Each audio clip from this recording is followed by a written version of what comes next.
우리나라의 65세 이상 어르신 인구는 올해 1,000만 명, 내년에는 전체 인구의 20%를 돌파할 것으로 보입니다.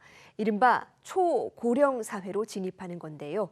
이 어르신들이 고립 상태에 놓이지 않고 건강하게 삶의 의미를 되찾을 수 있도록 사회적 안전망 마련이 절실합니다. 먼저 영상부터 보고 오겠습니다.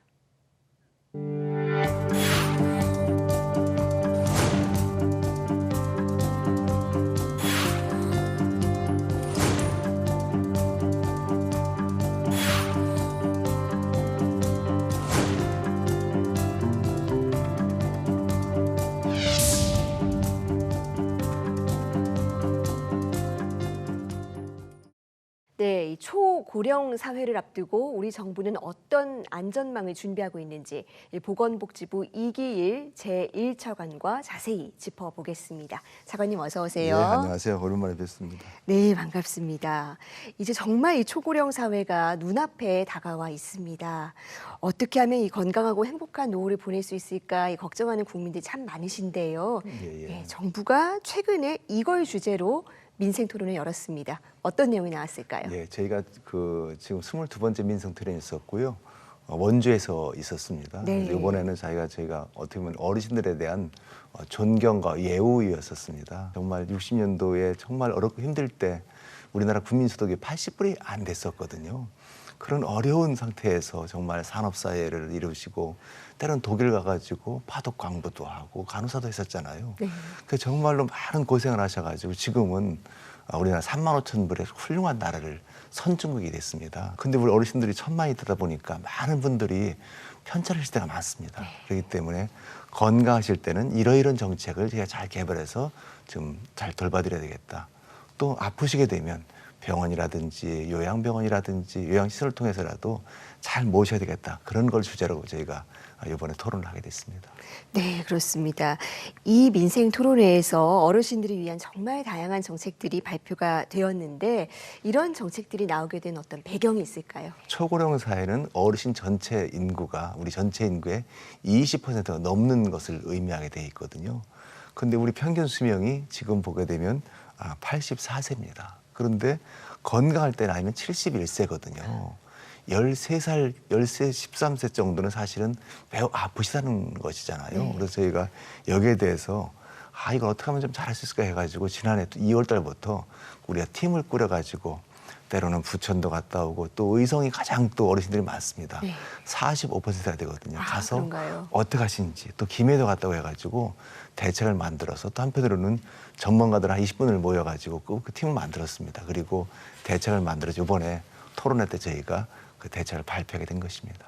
네, 이렇게 만들어진 대책들 가운데 특히 이 눈에 띄는 부분이 있습니다. 예. 바로 이 어르신 의료 요양 돌봄 통합 서비스인데요. 이건 어떤 내용입니까? 예, 오늘 보니까 지금 3번에 걸쳐가 EBS에서 마지막 집은 어디신가요라는 좋은 프로그램을 만들 걸로 저희도 봤었습니다. 그런데 이 어르신들은 다양한 단계를 거치더라고요. 건강하시다가 점차 노쇠해지시고 그러다가 점차 장애를 입으시고 그런 다음에 사실은 이렇게 와상의 침대에 누워 계시게 되고 저희가 조사를 해보니까요. 어르신 중에서 70% 정도는 내가 거동이 불편해도 살던 집에서 계속 살고 싶다는 겁니다. 네. 예를 들면 요양병원에 시설 가셔가지고 갑자기 기저귀를 차시게 되면 정말로 모든 것이 다 이렇게 삶의 의욕을 잃게 되시거든요. 그렇기 때문에 저희가 이런 단계별로 잘 보살펴야 되겠다. 예를 들면 건강할 단계 같은 경우에는 여기에 대해서 여러 가지 노인 일자리라든지 또 보건소에서 고혈압 당뇨를 잘 좀 치료해드리게 되겠고요. 또 한편으로는 질병이 있게 되면 큰 병 생기게 되면 주로 하시는 것이 보면 낙상입니다. 고관절이 부러지시게 되거든요. 그럼 여기 병원에 가셔가지고 치료를 잘 받으시고 집으로 왔을 때 집에서 요즘 이제 왕진 제도가 생겼습니다. 의사 선생님 오셔가지고 치료도 해주시고 또 간호사가 주기적으로 와서 방문 간호해주고 그런 서비스가 되게 돼 있고요. 요 단계를 지나게 돼가지고 와상 단계에 있었습니다.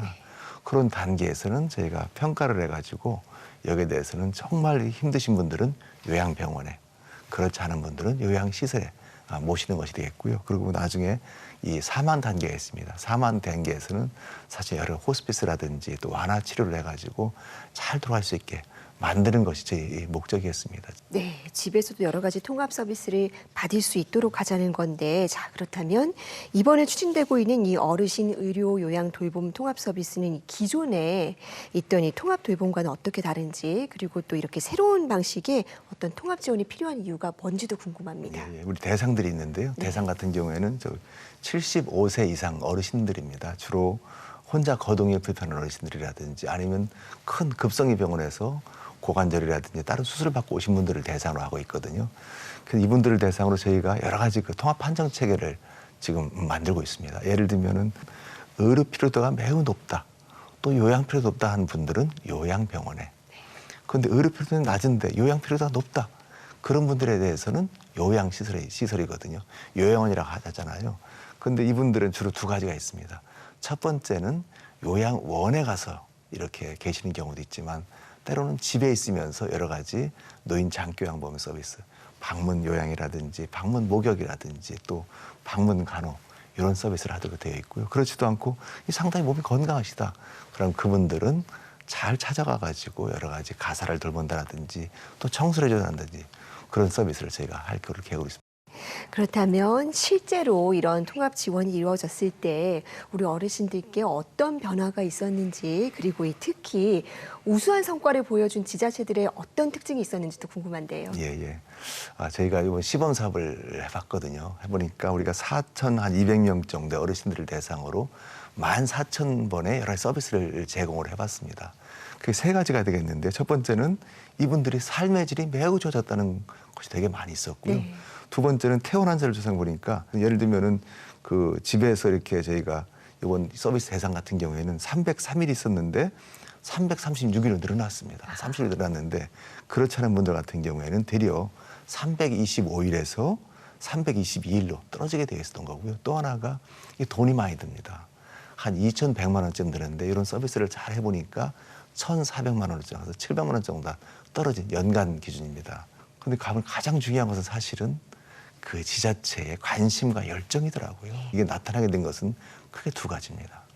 첫 번째는 반드시 전담 조직을 만들더라고요. 네.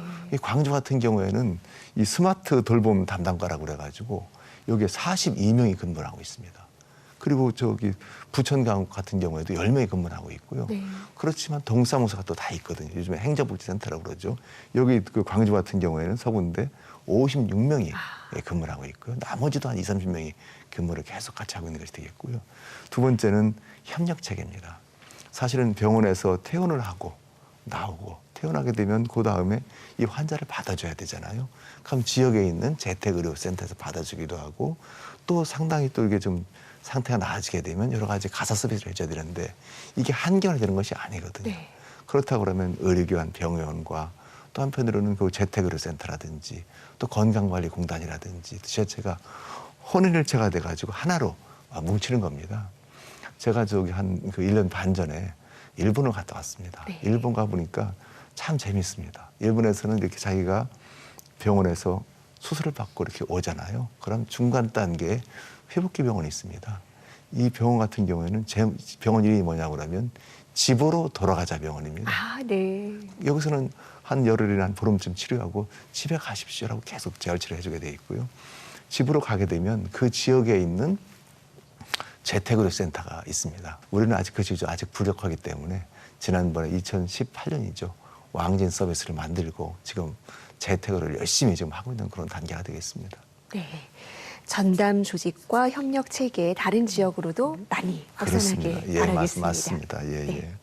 최근 이 돌봄 통합 지원법이 공포가 됐습니다. 이 법에 따르면 내후년부터 이 전국에서 통합 지원을 본격적으로 시행하는 걸로 되어 있는데, 여기에 대한 준비는 잘 되고 있습니까? 예, 잘 되고 있습니다. 지금 정확하게 저희가 2월 달에 법이 통과가 돼가지고요. 네. 3월 27일 날 공포가 됐습니다. 그런데 이 시기를 2년을 저희가 봤거든요. 그 이유는 있습니다. 왜냐하면 첫 번째로 말씀드린 대로 이 전담 조직이 잘 만들어져야 됩니다. 그리고 또 하나는 이 시스템이 만들어져야 되거든요. 예를 들면 전산 시스템인데 어르신이 이렇게 왔다가 평가를 받고 이분이 등급을 받아가지고 때로는 병원에, 때로는 요양시설에, 때로는 이렇게 지자체에 있는 여러 서비스를 받게 돼 있잖아요.